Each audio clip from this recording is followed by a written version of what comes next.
Hello and welcome to the Warp Shelf. I'm Frank Duran. I'm Deshaun Vasquez. And today we're doing a season 1 or only season of WandaVision review. And we pushed back the episode by one day, our usual release day of Thursday, to go for a Friday release. Just like we did with Mando. Just like we did with Mando, because guys, we wanted to talk about this. We had important Strike while things. the iron's hot. Exactly. So, I mean, there's a lot to talk about here, but basically, you've seen WandaVision. You're watching this because you've seen WandaVision. Yeah. If you haven't seen WandaVision, short review, it's and you can, I guess you can walk away, is that that it's one of the most creative Marvel titles that they've ever produced. Yeah, like as a Marvel Studios project, it is one of the more intimate, like character-driven and yet like kooky projects that they've done so far. Yeah, absolutely. And basically now we're just gonna get into spoilers and get down to it and talk about every episode, basically. But basically, I love this show. I liked it a lot, and I actually find it good that it's a miniseries, which I guess Falcon and the Winter Soldier is also going to be the same thing. Where it's just done. It's better off that way. I think it's better because this feels. I think the number one thing I love about this show, and I guess you get the same feeling from Mando, is it feels like an event comic. You know, like if we're talking about something that feels like comics, WandaVision really does feel like comics because it releases every Friday. It was creative, personal, and it felt like it's done, and then you move forward onto other Marvel stuff. And there's also like an ongoing mystery at the through line of it. Yeah, and I kind of really enjoyed that, where it's like all of a sudden, where we've gone from being like, oh, we're trying to replicate the comics, to really feeling like a comic here, you know, where it's like same release schedule, it feels like, you know, weekly, and it just like keeps updating and keeps expanding. It felt like I was reading a great comic book arc, you know, like, and you can see where this is pulling from. Oh yeah, there's like tons of, there's a little bit of like Tom King's vision in there. There's like a bunch of House of M thrown in. Like, it's pulling from a lot of places.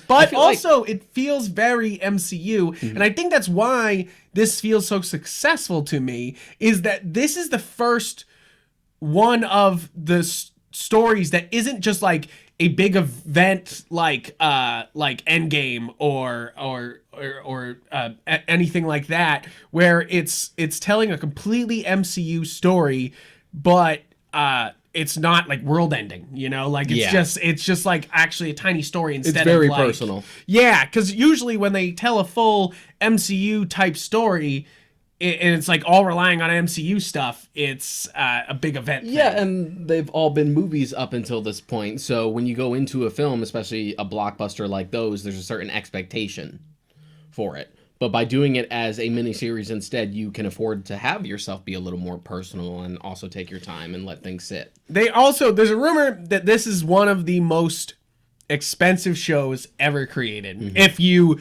calculate it down to the episodes. That like 9 episodes and the budget it had, and it is not afraid to flex that bitch. Oh my god! It's subtle in the way he uses it in the earlier episodes. My big thing was Vision anytime he was in his actual like Vision form, because I know that's a mixture of prosthetics as well as CGI to make everything gel and to like flatten out his ears and stuff like that. So whenever I see him, I'm just like, how much is that costing him for this? And it's amazing because you know, with Mandalorian, it's its own thing. It's like, yes, it looks like a Star Wars movie, but like it looks like its own thing.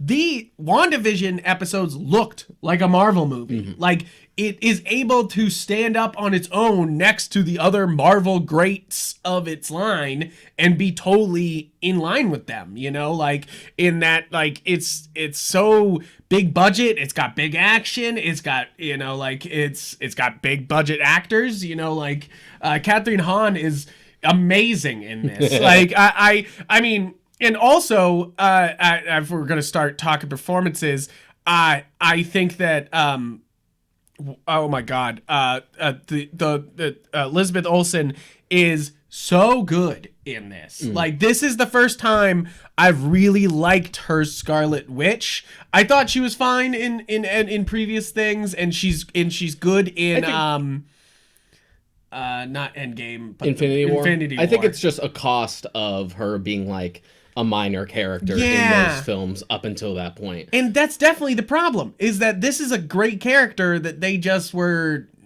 saving for this, I guess. Because the problem is, like, there's already a big enough cast with these movies in general, and she only shows up in the big crossovers, and she's never the focal point of said crossovers. Even in Age of Ultron, it's so just Ultron, like yeah, she's radicalized by Hydra, and now she's got powers, like, and you're just like, wait, she and Quicksilver end up just sort of being cronies to Ultron for the majority of the film until they have that big like turnaround in the climax. But because the focus is so set on Ultron, but also setting up Vision, but also setting up future movies with the Infinity Stones. It's just like so also many setting things. up Black Panther because we had fucking Claw in there. Like, Age of Ultron bites off way more than it can chew. Way more. And Scarlet Witch was one of the things that sort of got like undermined because of that. And then because of that afterwards, she couldn't really be much of a focal point, but they found decent ways to incorporate her. Yeah. Like, Civil War was clever in the way that she pretty much perpetuates the plot to begin with because of what happens in Lagos. But... And just the idea that she's directly affected by the act that they're trying to enforce because she's already seen as sort of like a former villain, etc. And the fact that she's put under house arrest and then turns into a fugitive. It's all been building. And WandaVision is a really good way to take all those little bits that maybe you had almost forgotten about and just be like, no, if you actually look at it beat for beat for beat, Wanda's had it rough this whole time. Rough. And that's what I kind of I love about this show, is that it's not afraid to actually delve into grief and what it means, and how it affects people, and what it could mean to a superpowered person to have these grief.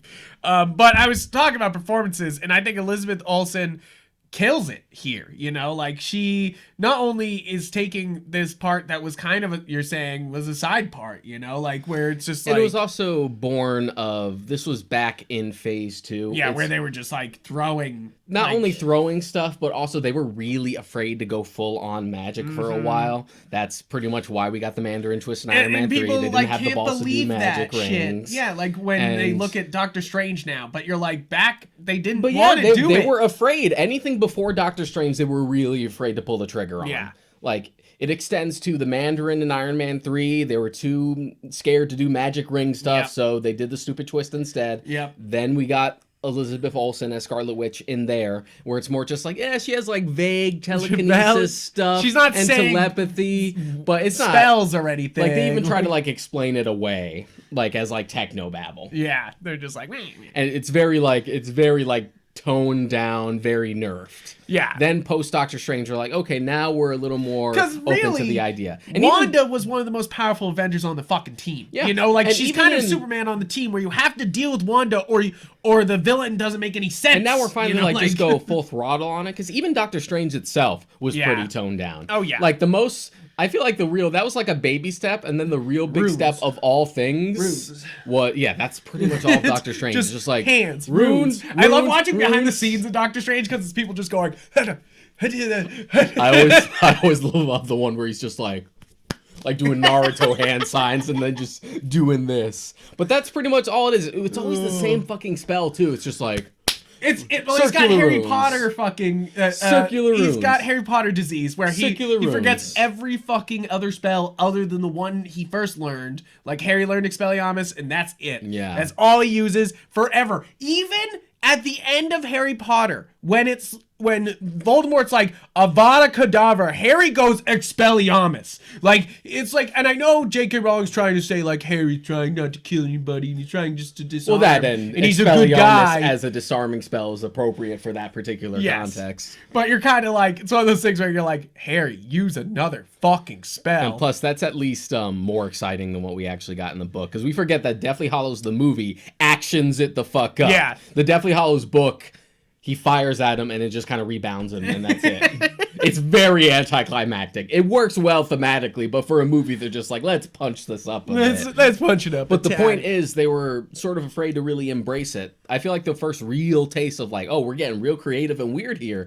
is the way Doctor Strange fights Thanos in Infinity War, because he's doing crazy stuff. Well, no, the first taste is him versus what's his name in Doctor Strange. Dormammu? That's a really good fight, but it's mostly due to the time stone. I know, but that's just a time loop. I'm talking about like spells and creative uses of magic. Like using the multiple hands and everything. And that's something that could have been done as a time loop plot device without it having to be magic. Yeah. That's my thing. But here, with the Thanos fight, he's splitting himself apart. He's like changing materials and changing them into other stuff. There's like the bubbles. Yeah. There's the stuff where he like splits his arms and stuff like that. Like I'm like, wow, all this shit I wish we saw before. Yeah, right. Like and now that his we're past own the movie, origin story, you know, like you're like Jesus Christ. That's why, I'm excited for. I mean, definitely this show does exactly what it's supposed to do, because it gets you fucking excited for not only Winter Soldier and Falcon, which has nothing to do with anything, but feels like another event comic that's coming up next. But like they always put Age of Ultron, which I know everybody, you including, I didn't watch it, but everyone went back and watched Age of Ultron again. Because I felt like I noticed like over the course of watching it, most of the people who I knew watched it as well seem to have forgotten a lot of key details about Age of Ultron.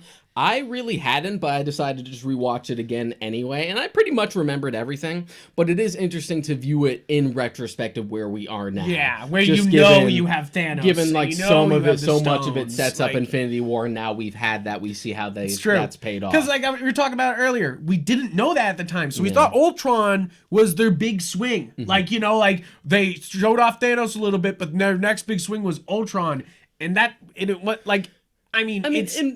in retrospect, they really screwed themselves over, because we forget that when Age of Ultron was coming, they had done their big announcement for all of Phase 3. And so we knew Infinity War was coming. This was back when it was going to be Infinity War Part 1 and 2.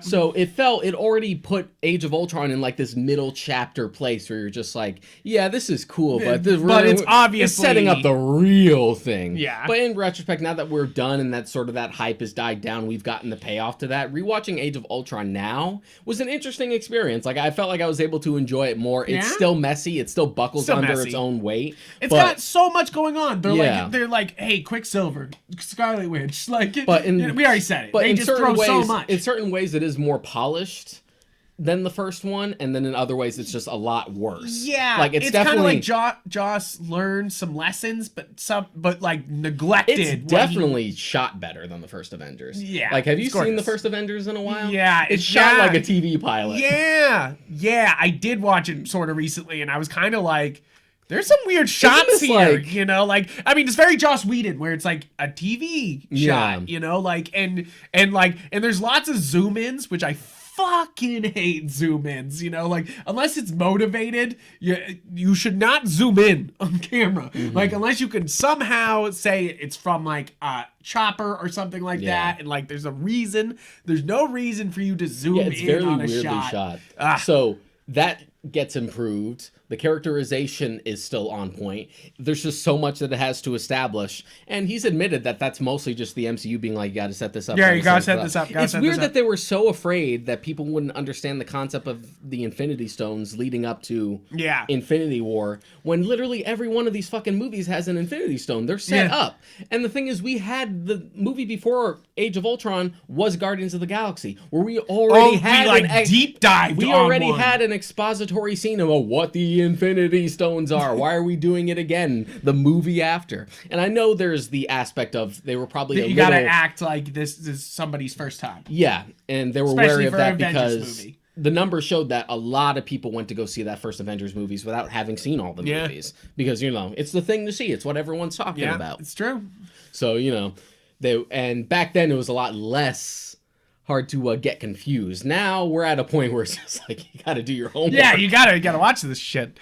It's like you can't just jump into Infinity War. In retrospect, I found it more enjoyable. It's still messy. It still buckles under its own weight. I found Ultron way more entertaining than I did the first time around. I always liked Ultron just because it's it's a dark reflection of Tony. Yeah, it's dark reflection of Tony, but it's also James Spader. James Spader just killing it the whole time. Like, I just found him so much more funny. I think that initial teaser trailer also sort of misled us. Yeah, because they played him as like real serious and intimidating, like gonna destroy the Avengers. Yeah, like whereas what we actually got is he's much more snarky. Yeah, and which that's the way. But that's marketing. Yeah, it's marketing. That's the hard part. There is marketing's got to ride that line of like what they're actually delivering, and you're just like, eh.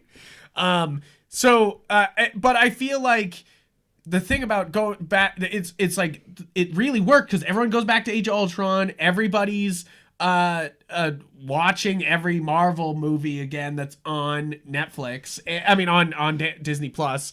And they know what they're doing. The fact that they suggested, like, at the end of every episode, just like, here's Age of Ultron. Yeah. Here's Age of Ultron, just in case you forgot. At the end of this show, it was definitely a tease for two things.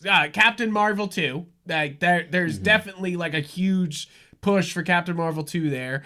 And then you also have basically Doctor Strange 2 being set up at the end scene of the final episode. And it's kind of like, you're like, that's two things at once right there. You know, like, that's crazy for a Marvel movie to be like, here you go, here's two things at once. But at no point does it ever feel like we are pulling you aside so we can set up this other stuff. It's not like Age of Ultron with Thor going to a magic pool and having visions of what will eventually be Ragnarok and Infinity War. That type of scene works so well in a comic book. In a splash page that like that you just flip open and you look at and you go, wow, and you read the page and there's stuff to like look into, that works so well as a comic book. As a movie moment, you're just sitting there being like, okay, all right. Yeah. Like, and one of the struggles you can always feel throughout all 4 Avengers movies is how they try and reconcile balancing every character. Yeah, because like, it always comes up. All super OP. Yeah, like, and that was sort of the consequence of for Hawkeye in the first one, just like make him a bad guy, I guess. Age of Ultron, just like, well, Thor's here now, we gotta get him out of here for a sec. We'll bring him back later. And then even Infinity War, which has the right idea of just like, oh, these are fugitives, so they won't show up as often, but we'll really emphasize them in the next one. Yeah. And we'll also split them into 2 different teams, so they're easier to manage as opposed to just having this huge team of superpowered people. It's really hard to balance. Let's just split them off into different factions, have them do their own thing, and then we can worry about bringing them together for the big climax. Yeah. They're like, that'll be fine. Yeah. But I think if we're talking more performances, just here on WandaVision, Paul Bettany as Vision, he's great in Age of Ultron. I think he's always been great as the voice. For as little as Jarvis. As Jarvis, he was great as Jarvis. Mm-hmm. And then seeing him come to life, it's kind of like, hey, he's finally on screen, you know, like, you're like, hey, he's here. I remember I had a friend back in the day before that was established that had a huge fan theory that they were going to make Jarvis Vision if they ever did Vision. When that rolled around, just like, oh, there you go. There he is. It's right there. Why not? Especially since they had the advantage of having Tony and Bruce build Ultron as opposed to Hank Pym. Yeah, exactly. So it's not weird and strange. And doesn't feel like Marvel as disconnected. But yeah, for what little screen time Vision has had in these movies, he always had a presence to him. Even if when you boil down to it, like the concept on paper is just like, I am the wise robot who speaks soliloquies. Just like the way he delivers it, the way he carries himself. Every scene that he's in, whether it be through Age of Ultron or his brief stuff in Civil War or in Infinity War, everything carries weight. Yeah. Exactly. And even though when he's on screen, it's like shit's happening. And they've done a good job of subtly, even though they only have so much time to establish it, of establishing their relationship ongoing until we got to WandaVision. Yeah, exactly. Or even Infinity War, where they actually were together. Yeah, and it's one of those things that WandaVision doesn't feel unearned here. Mm-hmm. You know, like this whole series feels earned and it's connected well, and it kind of works like the Clone Wars series for Attack of the Clones. I was just about to bring that up. Where it's like remedying things like so much. Yeah, where it retroactively fleshes things out from before that didn't feel as fleshed out as they should have been. Yeah, which like people get pissed about retcons all the time. This is a better way to treat retcons than just like changing things. It's better to do this where you just try to reconcile what didn't work in the past and just try to make it work retroactively and try and flesh it out. I love them making fun of. They're like, so you got radicalized and you joined Hydra. I love them making fun of it because they're just like, yeah, that's pretty weak. Like, it's not even that deep. You know, like. And they make fun of her accent going in and out, like in this show. Your like accent keeps breaking. You're just like, and it's okay. It's not Russian. It's Sokovian. I think that also Kathleen Hahn. We've already said it. She eats this fucking show up. Takes it and knows it's her show. You can see the scenery between her teeth, but like in such a good way. Yeah. She's just fucking takes this show and makes it her own and is like, yo, I'm the fucking star of this show. She is really good at playing quirky, hammy, slightly horny characters. She has like found her fucking niche. That's true. And she's like grabbed it. She grabbed hold of it with dear I know life. there's a lot of like, I don't know. This show's sexy. I don't know what's like. There's a lot of moments in this show where you're like, oh, this is sexier than like a Marvel movie. You know, like Marvel movies have moments where it's beautiful people all lined up together, but it's like this. There was moments here where you're like, this is kind of sexy for Marvel. That's part of. I think that comes with the territory when you move to TV. TV tends to be a lot hornier. TV's a little hornier. TV is hornier. Hit you with the horny bat. No, you go to horny jam.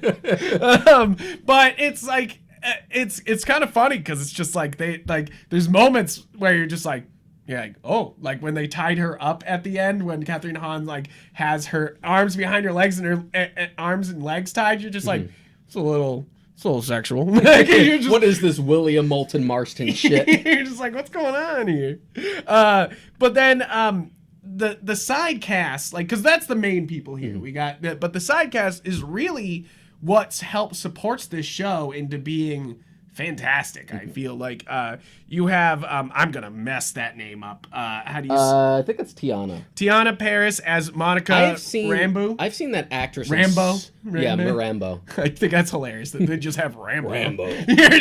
You're like, I know that's canon. That's like normal Marvel stuff. But so what you're saying is Captain Marvel 2 is going to be called Rambo Captain Marvel Part 2. Captain Marvel: The Last Blood. Yeah. Like you're just like. But I've seen that actress in so many things lately. She is cropped up. I think the first time I ever noticed her in something was Dear White People. Yes, she's great in Dear White People. Yeah, the original movie, not the series. She's great in She-Ra. She's in If Beale Street Could Talk. Yeah. She's great. She's in Mad Men for a bit. She's quite good. It's like always. It's like her being Captain Marvel. I was like, yeah, like them. Yeah. The minute she was on the show, I was kind of like, who are you? I was like, the first couple episodes when they were dropping her in, I was like, I don't know enough about Captain Marvel to know you're Captain Marvel, but I think you're Captain Marvel. Because I have to clarify, every single time that Captain Marvel comes up in regards to the way the MCU has decided to adapt her, is that I don't like that movie. But I like Carol Danvers as a character. Yeah. Mostly because she was often tied with the X-Men. Yeah. So I was always familiar with her in that respect. I've always liked her as a character back from Miss Marvel to when she actually took up the mantle of Captain. Cool character. Her characterization is all over the place in the MCU, and they don't really know what they truly want to do with her. Yeah, they don't. They're just like she's Superman, and they're just like, eh. So even if you're talking about somebody who needs not a movie but a show, it's probably Captain Marvel. Yeah, and it probably shouldn't be that Captain Marvel. And it shows the show. And it shows how hard it is to grasp that film and how forgettable that is, even though that's more recent than definitely more recent than Age of Ultron. It's like I remember the 90s bits. I remember the 90s bits a lot, but like. All the scroll stuff is so stupid. Like, they immediately established when that character's introduced, at least when we get to episode 4, where they reveal, like, what's going on. Yeah, that she's the mom of... she's the daughter of Captain Rambeau from Captain Marvel. Yeah. So you're like, oh, okay, and you missed that the first time. I did. I kind of was like, wait, what? Like, and I understood that she was important and, like... part of Sword, but I was just like, she's literally the little girl in Captain Marvel. Yeah. It's almost as if that movie is really forgettable. Yeah, that's the real issue there, is that, like, that should have been a great instant connection, and I was just like... And despite her journey being so condensed and, you know, sort of at, like, the background compared to everything else going on, I do love the blink scene of them coming back in the hospital. Yeah. That's good stuff. Blip. It's called the Blip. Such a stupid name. Blip. It's a blip. It's called the Blip. Who came up with that name? It's dumb. Not a comic book writer. It's stupid. That's for sure. It's like sometimes you got to go to the comic book writers because they'll actually come up with something exciting sounding instead of the Blip. Who the whatever. Whatever. But I love that and I'm already so much into her journey and her like acquiring more her powers. Than Carol Danvers. Yeah, I'm already more invested no into her. No offense to Carol Danvers as a character, just the MCU version. No, I keep saying this. Like, Brie Larson was a great choice. She's good. To play Carol Danvers. Good. Personally, my fan choice was always Katie Sackhoff, but it's okay. She gets to be Bo-Katan in live action, so I'm happy with that. Exactly. Who cares? But, so, good choice overall, but the characterization is so all over the place that it doesn't really utilize her talents in any meaningful way, and still hasn't.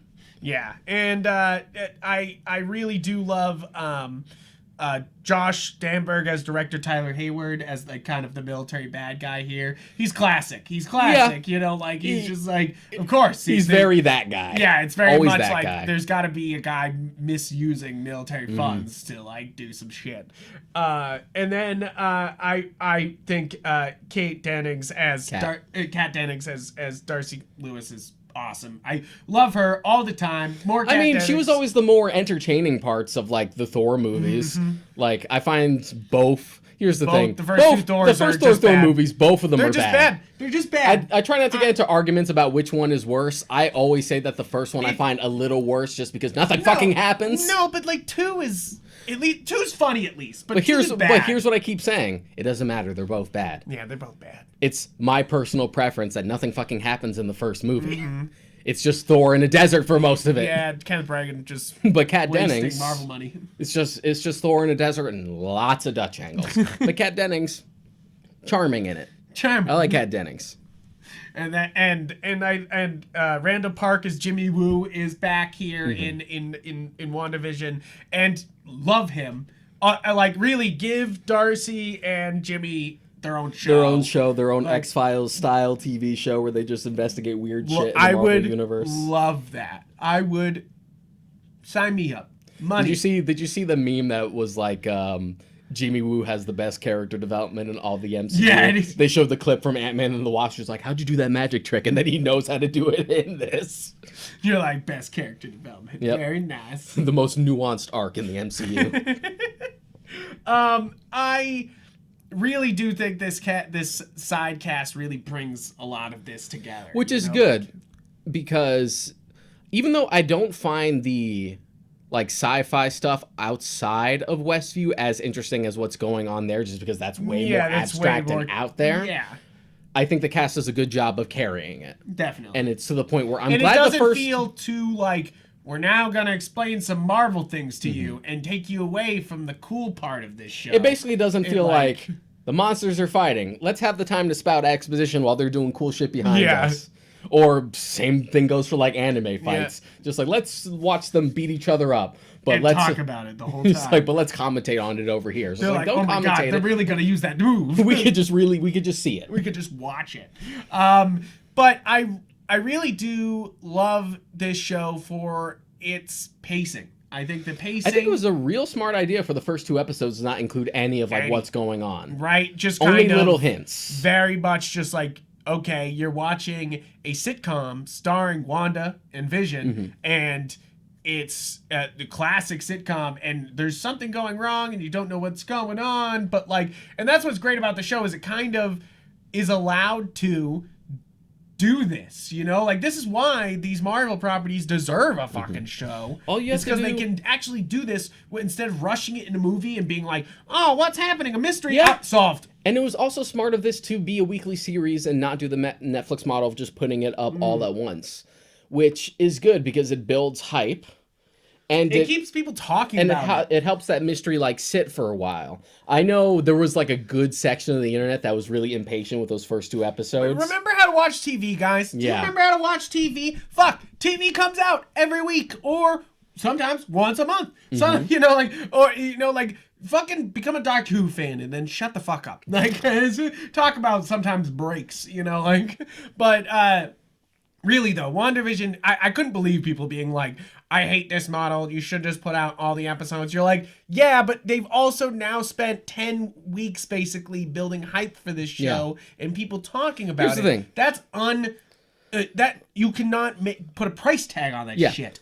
And don't get me wrong, I love binging as an option, but it does not work for every show. No, especially a mystery. Yeah, there are shows that work better on a binge, and there are shows that work better weekly, and vice versa. Yeah, and I think that we live in a world where both can live. You know, like, we do not have to live in a, you have to drop it all at once in a binge. You can do this. And I felt the same way about Mando. And at first I was just like, man, I just want to watch it all at once. I just want to watch all this Mando. But because Mando is so episodic anyway, it was just like, Mando travels the galaxy with his baby, and he's going to go on this adventure, and then this adventure, and then this adventure. It works for a weekly show in that respect. And also, guys, what are you doing? Where are you going? Where the fuck you go? It's a fucking plague outdoors. Where the fuck are you going every Friday? Like, wear a mask, sanitize your hands, and watch WandaVision. Like, what the fuck else do you need? Basically, I feel like it's not okay for every show to go back to the weekly format, but this really worked. You know, like, this really sold it. Because the problem with the weekly format with some shows is that people will literally just lose interest. Yeah. You know, like, they'll be like, oh, I watched 3 episodes and it's just not worth it. You know, like, which can happen to so many sitcoms. Right now, I love Mr. Mayor. I haven't watched past the 5th episode.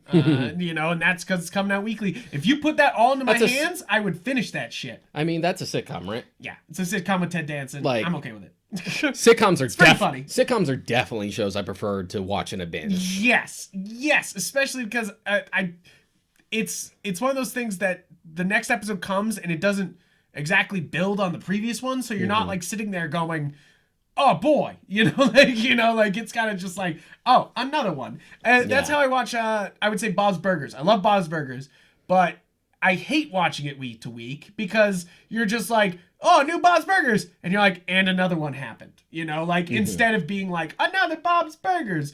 Rick and Morty, though, they can get away with putting out the weekly, and it really, really works. I mean, they're going to do it whether you like it or not, since they want to take so many fucking breaks. Of course they are. I want to talk about waiting.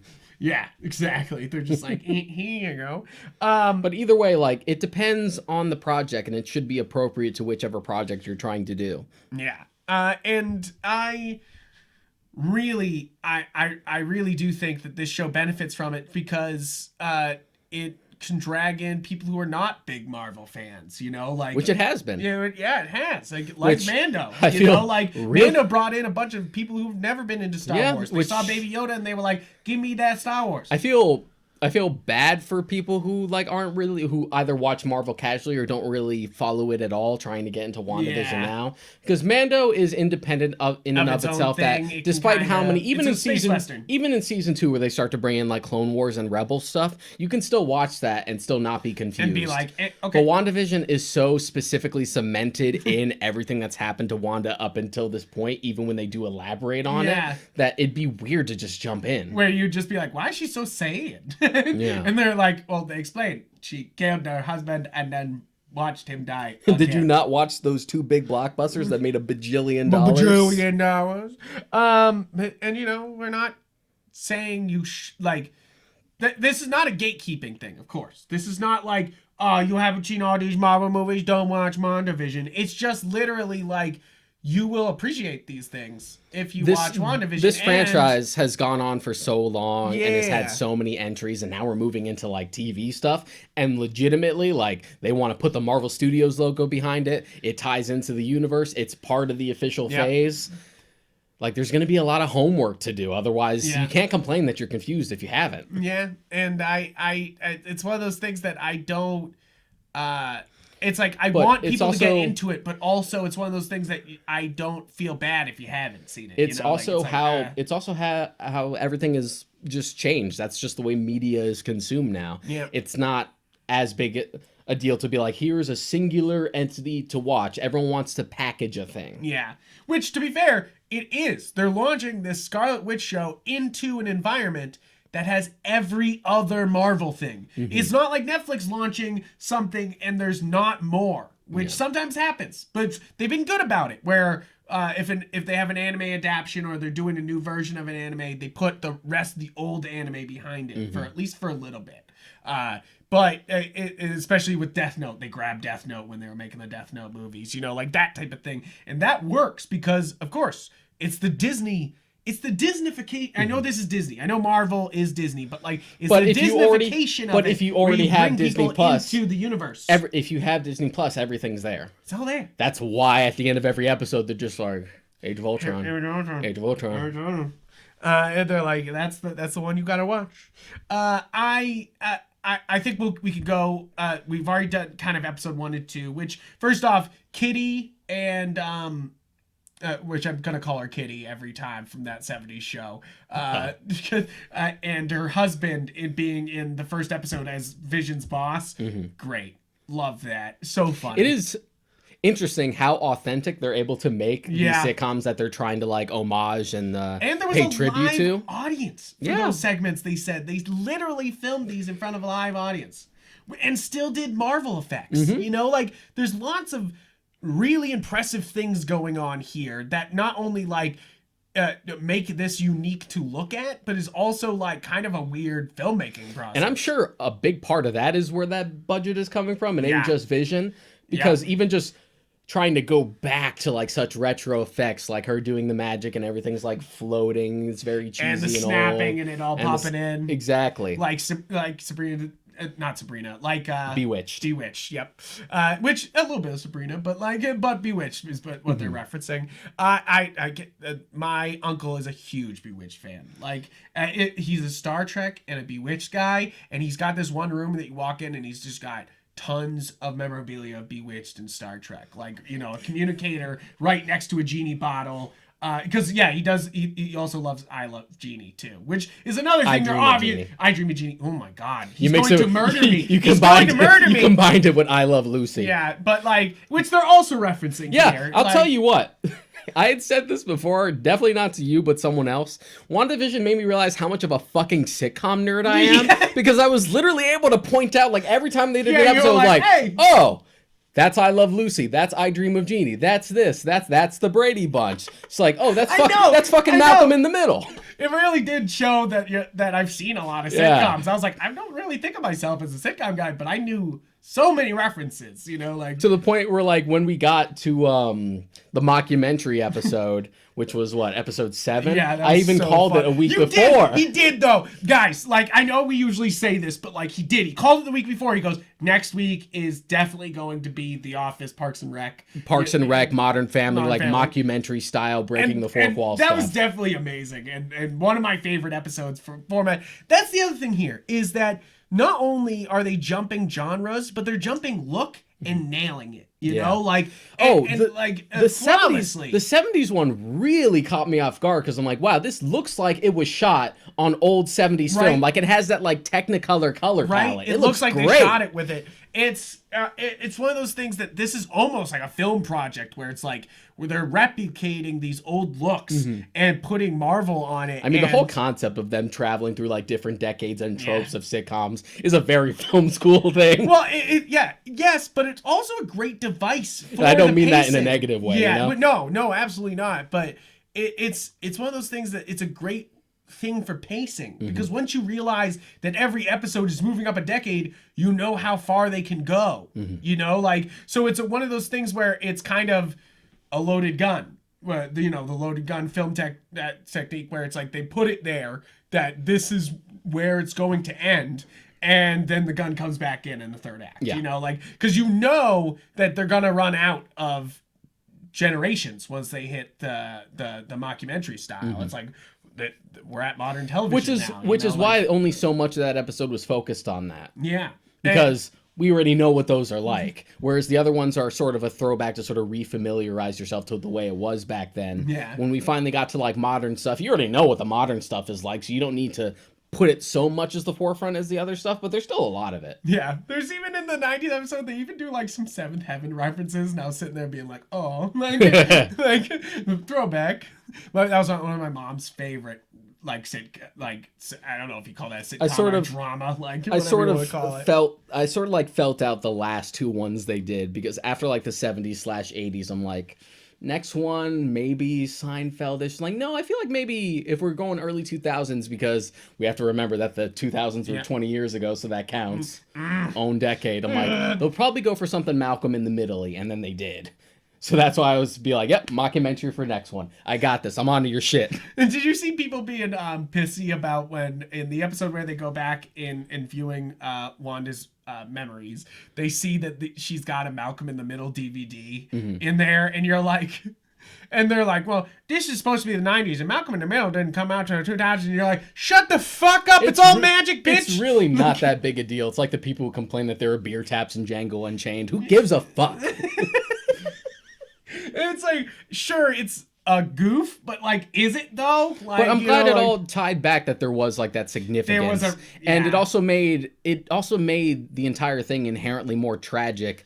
It's almost it almost, that episode made me want to rewatch the entire series right then and there. I immediately was like, oh shit! Like, first off, Agatha all along, and second off, like all the these sitcoms references that they have, and the fact that they use it not only to like gather together as a family, but also learn how to speak English, which is very much a thing. Yeah, very much a thing. It's like a lot of people talk about learning to read from comic books or from subtitles on English. Yeah. You know, like, and it's just like, and that totally makes a ton of sense to me. And speaking of more tragic but more subtle, all the commercials, the fake commercials in between the episodes, which is interesting. Those are wild. Aside from like the Lagos one, which is super obvious, I like how all of them are kind of abstract and left to your own interpretation, but they're all a piece of like Wanda's psyche, and they all represent like her guilt in some way. Yeah, the one where they give him the yogurt and the kid just dies not able to open it. You're just like, just like yo magic. Yeah, the idea that, at least the way I interpreted that specific one, was that the idea that Wanda can't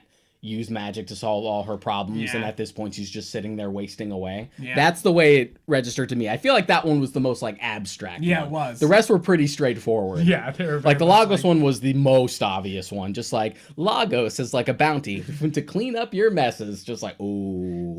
Oh. It's also a little bit of punishment to her parents, you know, like, is what the commercials were a little bit, you know, like, I'm sure she doesn't exactly blame her parents for dying, but she does, you know, feel hurt by them not being there, you know, like, even if it wasn't their fault or anything. And it's like, and that the commercials is her way of like bringing them back and then torturing them, sort of, like, in a way, because they're stuck in this weird commercial world. Because they did imply that there was a commercial thing going on there, and you're just like, what the fuck? But it's all just like, it's one of those things where Westview is sort of its own beast at the end of the day, where it's just everything is just representative of like her state of mind. Yeah. And it gets to the point where like she's not really controlling everything. It sort of has a life of its own in a lot of ways. Yeah, that's why they're like, oh, do you like what I did there? They keep asking her. They're like, do you want me to change it? Do you want me to try something different? And like that keeps coming up of like, do you want me to do something else? Like, they're all like, are you sure this isn't what you deserve? Yeah, what you deserve. I do like the episodes once they start to bring in the Marvel stuff and fully lean into it, but it does kind of feel like, go back. Like, you're just you're like, this stuff is cool. It's a good thing that the actors carry it so well, like, and the intrigue is like so interesting, because you want to see how this all came about and like what brought this all about, and you sort of need that subplot. But a lot, at certain points, it can ring of just like, now this just kind of feels like normal TV. Yeah, you're just like, and you're like, no. Like, I do, so before I sing the praises more of this show, I do, okay, so first off, writing-wise, fantastic. The line about love, grief is love persisting. Persevering. Fucking choked me up a little bit. Oh man, that one was a slow burn for me. That was just like, oh, that's a great line. Damn, man. And then as it just sat with me, and over like the course of like half a minute, I just started to blink. I know. I backed it up. Just like, I backed it up. I'm like, I think I'm about to tear up. What the fuck? I know that that sounds so stupid, but like what I literally brought it back and watched the scene again because I was like, that was brilliant. You know, like that moment was fucking worth the entire fucking show. Like that moment is brilliant. And I know some people are going to be like, oh, you got cheers about a Marvel property. And you're like, shut up. Like something for once. That's like fucking like something.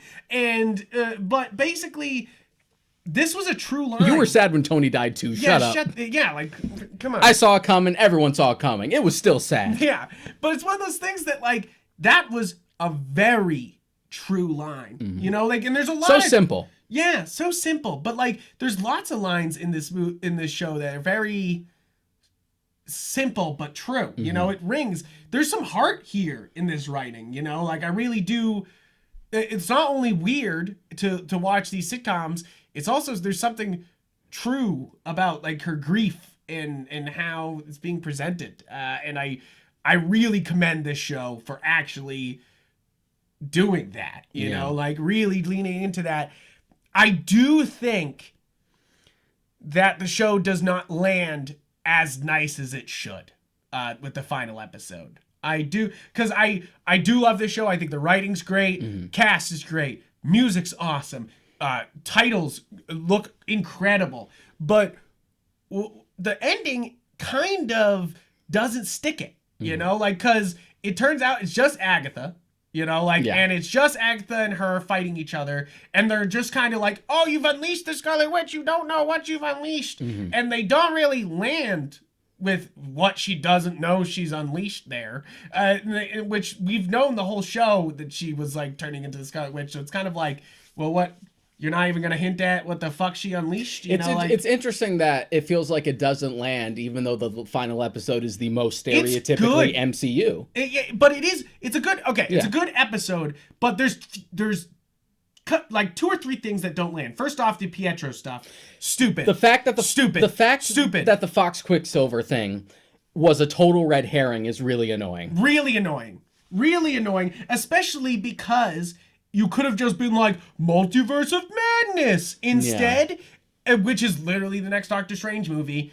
And we know Wanda's in it. And instead they just go, no, we found a guy who looks like him for some, you know, like, is just, like, for some reason looks like the Fox one. And you're just like, that's so stupid. Like, that's so, it's almost insulting because it presents a really cool idea and ends it with such a realistic and dumb ending because they're implying... It's kind of like the Mandarin twist, but not nearly as bad. Yeah, because they imply that Agatha was able to give him super speed, you know, like, and make him strong enough with those beads, which, what the fuck? They don't explain that. They're just like, power beads. And they're like, and you're just like, Whereas, like, it's just, the internal logic of it before we knew how this was going to pay off seemed to make more sense. Yeah. Everyone had the idea of just like, okay, maybe Wanda tried to bring back Pietro, not knowing, but she couldn't because this version of him is dead. Yeah. But she accidentally pulled one from another universe because that's the possibility. But then they're like, wait, she can't be that powerful. And they just fucking nerf. It feels like a weird Wanda nerf. You know, like, and it's just a weird moment because first off, you don't get any more Pietro. So you reintroduce a Pietro to take him out of the whole Marvel universe. Yeah. You know, like, which, fine, if you don't want Quicksilver in your universe, but you own it all, Marvel. Just use him. Yeah. Just use him. It's just, that's insulting, I feel like. And then that they kind of imply that, you know, like, they're like Agatha all along, but like Agatha, I don't know, it just feels weird that like, she's Scarlet Witch, but she can create vision, but like, there's other limitations to her powers here, you know, like it's very, it's also, It's really hard to ever pull off, and this happens every single time you try and do it. When you try to use the plot device of like, this was all part of the plan all along. My machinations lay undetected. I have been working everything behind the scenes. I am the puppet master. Every time we do reveals like that, when you actually give it an ounce of thought, it doesn't add up. Yeah, you're like, wait, what? It never adds up every time. Yeah, well, it's like, so I'm not saying I wanted Mephisto. I'm not saying, because I don't need him. I think he's an I never really bought into the theory to begin with. That he was going to be there. Yeah. But the thing about Mephisto is him showing up would add weight to that. Well, you don't know what you've unleashed, like kind of thing. With her powers. I think it's less that and more like, and maybe this is just the cynical edgelord side of me, but I wanted this to end a lot more tragically. Yeah, I mean, she it loses does. Her whole family. She does lose. Like, I wanted this to be like, this is what makes Scarlet Witch full-on villain. Yeah. Because Scarlet Witch in the comics is such an on-again, off-again villain anyway. Which that I felt like the perpetual tragedy of this all was going to be the thing that's just like, fuck it, I'm out for myself, and I'm more powerful than ever. And I thought that would be the thing to be like, Doctor Strange would come out and be like, that's the problem. Yeah, I kind of thought Doctor Strange was going to show up at the end when everyone cornered everybody and everyone put up their hands. I kind of thought Doctor Strange was going to show up. Of course, there, it's like, just because it was my headcanon doesn't mean it means to be true. But I honestly thought that was where he was leading. If it would have turned out that, like, this is just, this is the start of, because of everything Wanda's been through, and the only one who was really there for her was Vision, this is how you create a supervillain. Yeah, this is how you create a supervillain. And so for it to be like a whole series that turns out to be a supervillain origin story would have been a little more ballsy for me, and it would have made sense, and it would have made... Instead of they just view her as a villain, but she's sorry for what she's done. And it also would have made Scarlet Witch an antagonist for Multiverse of Madness. And sure, you have the Mordo thing still hanging from the end of that, but you could have had her with Mordo. Yeah, you're just like 1-2 punch. Yeah. And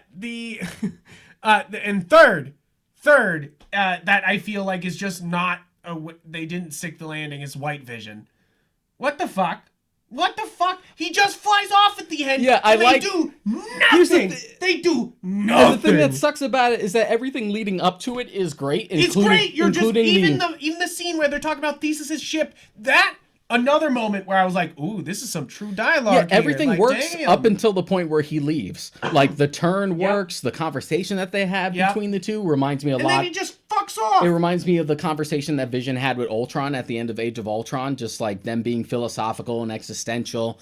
And the turn, just like, I buy it. But then he just fucks off, and that's it. Yeah, and they don't even do a post-credit scene where they show where he's, like, acting normal somewhere or something like that, which I'm sure they're saving that for another Marvel property. Just like, Vision's totally okay and totally fine. It's totally fine. But that rings of a more like blatant, obvious, just like, we're saving this for another project. And when you make it so ham-fisted, it like really rubs you the wrong way. Yeah. So those are the three things that really rub me wrong about the last episode. That like Vision fucks off, like he just disappears, and then Wanda's powers aren't fully engaged here, or / her character arc isn't fully engaged in the end. And really, I just the Pietro thing is just kind of insulting. Like it's just kind of not in a show full of great ideas. That's the worst idea. Is Pietro's just nothing but an actor that she was in control of. That you're just like. You're like, wait, what? At that point, you either get Aaron Taylor Johnson to do it, or you just don't do it at all. Yeah. It's kind of like, you definitely introduced a multiverse thing here. Especially given, in the grand scheme of things, he wasn't really that important after he was established and didn't really offer much, but that ongoing mystery of like, why is the Fox version of Quicksilver here is what carried it. It's so true, when you don't pay that off, like, oh, he's Mephisto, and like, oh, he's now this, it just retroactively makes his involvement from beginning to end just seem meaningless. Yeah.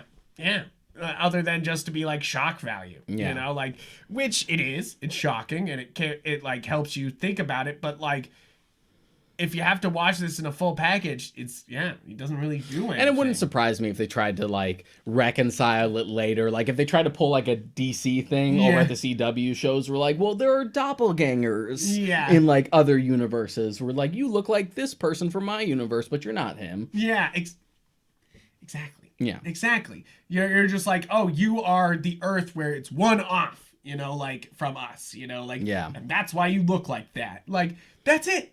Like, and you're just like, And sure, maybe Multiverse of Madness will try to establish this and it'll retroactively make that seem much better. But for right now, just, Yeah. And that's the thing is, it's kind of sad because most of the show is really good and well thought out and well written, and the mystery's good and it drags you along well. It's just the landing isn't fully stuck. It sticks it. It definitely lands on the platform. The ending works. It doesn't undermine the show too much. It's still Game of worth Thrones. watching. Like, obviously not. Obviously not. There's 3 things that made me go, you almost had it. It stumbles. It doesn't fall, but it's just like upon landing, it's like, It's like, and it's okay, we're good. We're all right. Yeah, exactly. Because I do like the ending. I do like them teasing Captain Marvel 2 and Multiverse of Madness and like showing off new powers. I'm glad that Wanda finally has a fucking costume. Yeah. And it looks good. It looks good. I like the costume. Here's the thing. I also like White Vision's costume. But again, they do nothing with him. He just fucks off. Like, you're just like, what? Just flies away. And you're just like, what? I'm glad we finally pulled the trigger on that. It's bothered me since Age of Ultron that she hasn't had like a legitimate costume. Out of everyone having a legitimate costume, like it's so weird in Endgame that everyone's got a costume and she does not. And she just has a long coat and a corset. Yeah, and you're just like, what the fuck? You're like, what? She doesn't like, which this makes it look like they did it on purpose, that they were like saving her coronation as Scarlet Witch for this show. I mean, but obviously that was not the fucking plan. You were really just afraid. You were just afraid to go there. I have a plan for this. Like, he definitely did not. He, like, come on. You think he fucking planned out 5 years ago that Disney Plus was going to be a thing? Yeah. Fuck no. Like, he just was like, I'm too scared to do the main costume. And now we're not afraid, so we can do it. I know everyone's big point of contention is, well, I don't think the tiara can work. It's like, it's just a tiara. It's just a tiara. It's just a pointed and it looks tiara. so good on her right there. Like, that, her on screen with it just proves that it works. Like, and plus it doesn't look weird. It looks fine. I love it. And plus, she finally got what she wanted. I know Elizabeth Olsen has complained that she hates how, like, busty her corsets are in every movie. And she's like, why am I the only one who has to show a little bit of skin? I know, Carol Danvers, even Captain Marvel's like fully suited. Yeah, same thing with Black Widow. Like, it's a bodysuit and it's very nice, but it's not like, here's my cleavage. Yeah, it's weird. So she finally got just like, okay, it covers the top. It's weird too because like it's kind of like trying to make Emma Watson look busty, like which they tried to do in a lot of movies, and Natalie Portman too, where they darkened her cleavage in Pirates of the Caribbean movies. Natalie Portman there's literally nudes of her. She's the flattest. Keira Knightley. Sorry. Keira Knightley is one of the flattest chested people out there. She's done like very artsy, like Vogue shoots. And she's just so flat chested. So it's wild they tried to be like, boobs, haha, they gotta be big. And you're like, can't a woman just be a fucking woman? Yeah, there's nothing wrong with that. So, but to try and like force it upon, just like, don't. That's the weird part. It's weird. Forcing of it. You're just, it's kind of very much like, it's very much George Lucas being like, nope, there's no bras in space. And I think that's just a leftover. Fuck you, George. And I think that's just a leftover thing of just like Scarlet Witch's costumes in the comics tend to be very like scant. But it's just like, that's the one thing you kept. You didn't want to do a costume, but you wanted to keep the skin. Yeah, and you're just like, But that's the thing, in the comics, she's kind of a sexy character. All the time. All the time. It's like, it's one of those things that you're just like, this costume fits because that's her character, but that's not what she's doing in MCU. But the costume here looks really good. I think I like it. I like the darker red. Darker red, the fact that like it has a full body suit on the torso, but she's still sleeveless, but has like the long gloves. Yeah. It has sort of like the skirt at the bottom. I like that her hair is like a little like rattier. Wavy. Yeah, wavier. I like that too. I was like, that's a nice transformation. I would be remiss if I didn't bring up how much I love their handling of her sons in this, because it's a complicated fucking subject where she just kind of creates sons, like House of M, House of M, and that even happens in the book too. Like Vision and her have these babies, and you're kind of like, how? Like you're just like, and like shh. And this one kind of explains it more. And I'm glad that it did actually stick that like House of M element where like they are gone by the end of it. Yeah. I would have been so mad if they tried to find an excuse to have them like stay alive or actually be real boys. Well, they imply that they're gonna try to find them at the end, where she's like, "Mom," where they're yelling at the end of her listening. They go, "Mom." You can hear she hears their voices. Stop making your characters happy. Yeah, have characters suffer more. But it's okay. Wanda suffered enough. Yeah, but she can find her kids. I still could have had a little more tragedy. But that's just me. Angelo Deshawn says, a little more tragedy. A little more tragedy.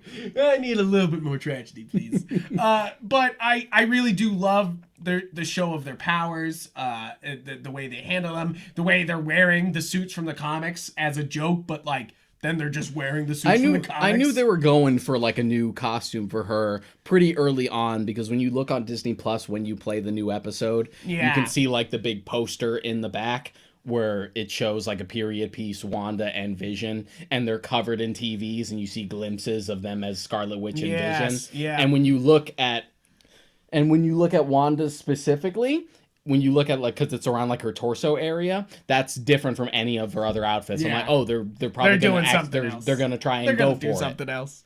I'm also kind of glad this is a one and done. I know we said this already, but like, it's nice that there is not going to be a WandaVision season 2. These are all miniseries that act as a bridge. End it. That act as a bridge for the movies in Phase 4. And it's good that everything is sort of a part of the same project now. That was the big sticking point for any of the other shows pre-WandaVision, because you had the Netflix series and you had Agents of S.H.I.E.L.D. and Agent Carter, and the one bone they threw was that they had the human Jarvis in Endgame. But that was it. Other than that, it's just like, I don't know that didn't happen about that. All the Netflix shows, we don't know anything about that. Like a Marvel movie that was put on TV. Yeah, that's what this feels, and I guess that's mission accomplished, you know? Like, they nailed it. They fucking got a Marvel movie on television, and it didn't feel like it wasn't.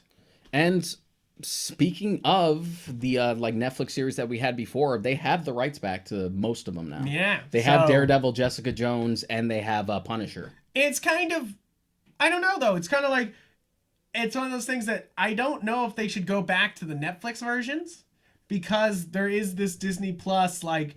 now really part of the MCU feel going on, and maybe they need to continue that. I mean, that's fine, but I like the interpretations of most of those characters so much, and they're clearly supposed to be MCU, even if the movies don't want to acknowledge them, that I feel like it'd be better to just acknowledge them. To do it. And if you want to make your own shows, then fine. You don't necessarily have to go wholly based on their continuity, but you can give it like I think the best way to do a soft reboot is do Heroes for Hire with the same actors, but do like completely new plot, and it's just Danny and Luke together fucking up New York. That would work. Like, that's the way to do it, is to take the main property and do it. You know, like, because Daredevil also could be used in anything, so I don't think Daredevil... I think he deserves his own show, but he could be in anything. I really want another season, even if you try to, like, you know, make it your own and try to, like... Disneyfy it, fine. But Daredevil season 3 was really good, and it was left off at a cliffhanger, and I want more. I want my fucking Bullseye. Too bad. And I want Kingpin back. Yeah. I'm not saying Jessica Jones is dead, but it wasn't as good the second season. Second season fucking sucked. I didn't even watch the third. Yeah. Luke Cage season 2 was good, and that also left off on a cliffhanger. Iron Fist Season 1 sucked. Season 2 was okay. Yeah? It was kind of like on an upward swing, but then it was gone. I just didn't... I saw the first season, was like, and never came back. I was like, nah, I'm done. Luke Cage Season 2 ended in a really interesting spot because they effectively made Luke a villain by the end of it. Yeah, it was pretty good. Yeah. Which they've done in the comics multiple times, you know, so might as well. It's just like, this is going interesting places. Never mind, it's gone. Never mind, it's gone. I really do think... But, like, Daredevil was the only one that was just, like, good from beginning to end. We have Winter Soldier and Falcon and Winter Soldier next. It looks good. It looks good. It actually looks like a fun little Marvel side movie, you know? Like, that's... Like, the funny thing is this felt so different, and Falcon and Winter Soldier feels very, like, on brand. A little more familiar. It's like, here's Marvel. But that's okay to have, like, here's the experiment, here's the comfort food. Yeah, and then they're like, and I am excited for it because it means there's constant Marvel, you know? Like, and it means Zemo's gonna be back. Yes, Zemo. Like I loved Daniel Bruhl's like interpretation of Zemo Yeah. in Civil War. So taking that very tragic character and loving what they did with him as like the reinvention of the wheel, but also taking him, keeping that, but also making him more comic booky and giving him the mask the and everything mask. is fucking dope. You're like, yes. Please, thank you very much. I want more is basically it. I'm excited for Falcon and Winter Soldier. What else we got? We got Armor Wars. That's supposed to be a thing. That one's gonna be real interesting. And I don't know. I like the idea of like we're doing the Armor Wars storyline where all these companies get their hands on like Iron Man technology, but you've actually made it more interesting that Tony's dead now. Yeah, so that's so the it's like reason. they're picking apart. So that's the reason why it's happening, and now Rhodey has to contend with dealing with this on his own. Yeah, and you're just like, that's not good. I know Ironheart's also supposed to be a thing as well. Ironheart, yeah. And Marvel's playing Disney Plus. Here we go. Entertainment Weekly got our backs. You have Loki coming up after that, which looks good.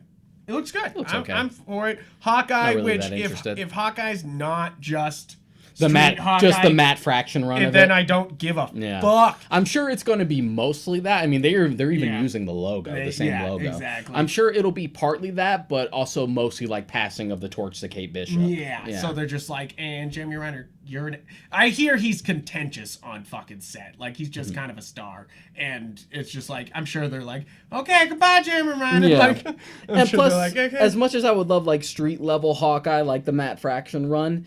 It doesn't really work with this version of Hawkeye because he has like an established family, so it makes sense. It wouldn't make sense that he's just kind of this poor guy trying to do good. Yeah, it's true. The one I'm most excited for is What If. It's an animated show, but it sounds like endless fun. I mean, you had me a Marvel Zombie stuff. Yeah, right. You're just like, okay, yep. And then She-Hulk is coming, which if She-Hulk is even slightly close to what WandaVision quality is, I'm so excited. But like, this combined, but like WandaVision alone combined with Mando really shows like Disney Plus as a platform for original content. They're willing to fucking drop the money, for it. The other ones I'm wicked excited for is Moon Knight, which with Oscar Isaac.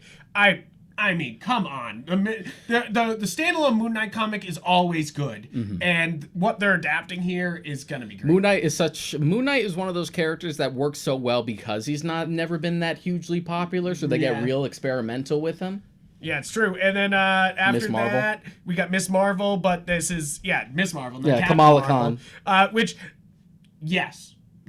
Everyone loves basically her. It. I love this character. Yes, give me all of it. Her, as far as like new generation characters that are people of color, like Miles Morales and Miss Marvel were like knocked it out of the park. Yeah. The only one that didn't really work for most people, including me, was Ironheart. Yeah. But the MCU's version of Ironheart could be more interesting. Could be better. I don't like Falcon in the comics. I like Sam Wilson in the movies. He's good. Weird one, and we'll see how it turns out, is Secret Invasion, which seems to be a continuation of the 90s parts of Captain Marvel, because it's got Samuel L. Jackson and Ben Mendelsohn as the Skrull. It seems like we're actually going to do some real Skrull shit this time. Which, sure, we established the Skrulls as good guys in Captain Marvel, but, decades afterwards, that could change, and I'm sure there's like, there's a faction that we don't agree with, and they're causing trouble, etc. We've already mentioned Armor Wars. Ironheart, we've already sort of mentioned, which, it's kind of one of those things that this could be better than the comics, is basically it. Just make it better. There's a bunch of shorts coming called I Am Groot, which will be really funny, and that's kind of the last Marvel thing there. I'm sure there'll be more. I'm sure there'll be more. I'm sure there'll be a lot. That's what we have for now. But that's what we got for now, and I'm excited. But that's also with the movies coming out. Yeah. Even if Disney's really stubborn about not wanting to like put them on the platform, like we still haven't gotten Black Widow. We should have gotten that months ago. Yeah, but they know they want people butts and seats for that. And then what else do we have coming? Like, well, besides Doctor Strange 2, Captain Marvel 2, they also got that Blade movie that they want to do. Yeah, which Kevin Feige said recently that Deadpool's the only R-rated franchise at Marvel, and you're like, Are you trying to say that Blade is not going to be rated R? Because fuck you. Because that's a problem. Fuck you. Like, I don't often say that about that Kevin Feige because he's a good guy. But fuck you if you take an R rating away from Blade. Unless you're making it like a really risque PG-13 like certain movies are. Yeah, like where it's like just on the line. But the thing about Blade is it goes so far with the blood. You know, like that's half the fucking point. Like, and that's my thoughts on that. Is if they don't go far enough with the blood, it's just gonna pay. Either that or make it just a much darker series. Yeah, it's weird because we also have Morbius coming. Morbius is still coming. You know, like, but that's on the Sony side of the pond. Yeah, I mean, yes, but it's overall tied anyway it's because tied in. because you have Michael Keaton there. Yeah, and you're just like, wait, what? Like, you're just like, okay. Sony just fucking doing their own thing. And yeah, we have Spider-Man 3 coming up, which looks ridiculous. Lots of wild things they did with it. Wild things that are inferred, but I will not confirm whether they are real or not. Well, you know what was interesting about his interviews, though, is they were talking about how he had to stop acting like Nathan Drake to do Spider-Man stuff, and they had to, like, get him out of walking like a man. But, like, what was most interesting is he talks about how he didn't particularly like his take on Nathan Drake, and kind of already shows that this Uncharted movie is probably not going to be good. And what a shock! I know you're not surprised. I know you're not surprised, which is weird because the fucking game is a movie. There's no fucking HUD on it. Just make the fucking game. I fucking love the Uncharted games. If you guys don't know, yeah, I love them. I still have the nice collector's edition of 4. I've platinumed all the games, and love those games. The moment, I mean, the idea of an Uncharted movie for me, all video game movies are guilty until proven innocent until we get a good one. But just like we're making an Uncharted movie, probably not going to be good. Even Mortal Kombat with that excellent trailer, the Red Band trailer they put out a couple weeks ago, beautiful trailer. I still don't trust it. I don't trust shit until I see that movie. Like, no, I do not trust Tom Holland is not a bad actor, but like Nathan Drake, no. And don't give me the like, oh, it's a young Nathan Drake. A young Nate Nate was such a minor part of those games that I don't care that you're trying to make these. Well, this is the young one. He'll eventually be the Nathan Drake that we all know. Just like, no, because it's Tom Holland, so they'll want to turn him. Yeah, he'll keep growing into it, hopefully. Like, I mean, Tom Holland's great. I think he's a good actor, and in his indie projects, he's able to show off how good of an actor he is. Nathan Drake, he is not. But if you guys haven't seen it, watch the Uncharted fan film. It's pretty good. Nathan Fillion's in it. That's who that should have been to begin with. That's who should have been. I don't know why. I mean, they constantly don't cast Nathan Fillion in roles. Nathan Fillion has been so undermined in this damn industry. I'm so tired of it. I'm tired of this He should have been Nathan Drake. He should have been Guillermo del Toro of acting, where it's like he should be these things, and they just constantly go. He should have been Nathan Drake. He should be Hal Jordan. Yep. What is wrong with everyone? What's wrong with you? He could be so many things. Yeah. He's fantastic all the time. He could have been. It's like he's great. He would be a great Hal Jordan, but he would also be a great fucking Superman or a Shazam. You know, like I mean, Zachary Levi's doing a good job, but like like. There's lots of, I mean, he's great. It's basically put Nathan Fillion in more stuff and give him the roles. Same thing as like deserves. Bruce Campbell, where you're like, stop fucking around with this guy.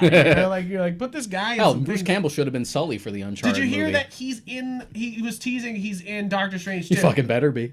Well, he tends to like at least cameo in like all of Sam Raimi's movies. Yeah. So I'm like. Yeah, do it. Yeah, I don't care how ridiculous it is. I hope it's as awkward and weird as all of his cameos in the Spider-Man movies, where he's just there. Like, he's the wrestling announcer for Spider-Man 1. He's that obnoxious usher in Spider-Man 2. He's the weird French waiter in Spider-Man 3. I want it just as ridiculous as those. Just as bad. Where he's just like, Bruce Campbell. I love it. So, guys, that's pretty much it for our WandaVision review. I don't know if you got anything else you want to say. No, I think we summed it up pretty well. But ultimately, a great project to watch. Yeah, definitely. I'm excited for more. I'm excited for more Wanda. I feel like Wanda quickly became one of my favorite Avengers. And it instantly sold people on the idea that we can continue the MCU and do shows as well as movies and not have it feel like it's not as important. Yeah, or that it gets CW'd and you're just like, oh, this ain't worth it. Like, and I'm gonna keep using CW'd as a bad verb. I do love that. But thank you guys for tuning in. Thank you for listening to The Warp Shelf. You can find The Warp Shelf on all your podcast platforms. Watch us on YouTube. You can please subscribe to support the show.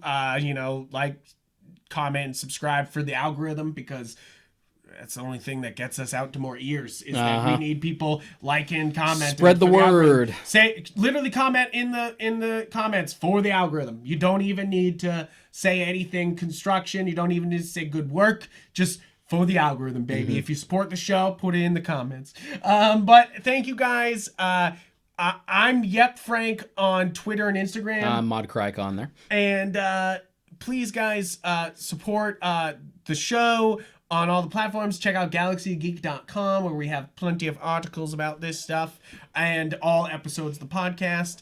And tune in next week for we're doing Yu Yu Hakusho. Oh shit! It's a little teaser of next week. What? Cliffhanger. Thank you guys. Bye.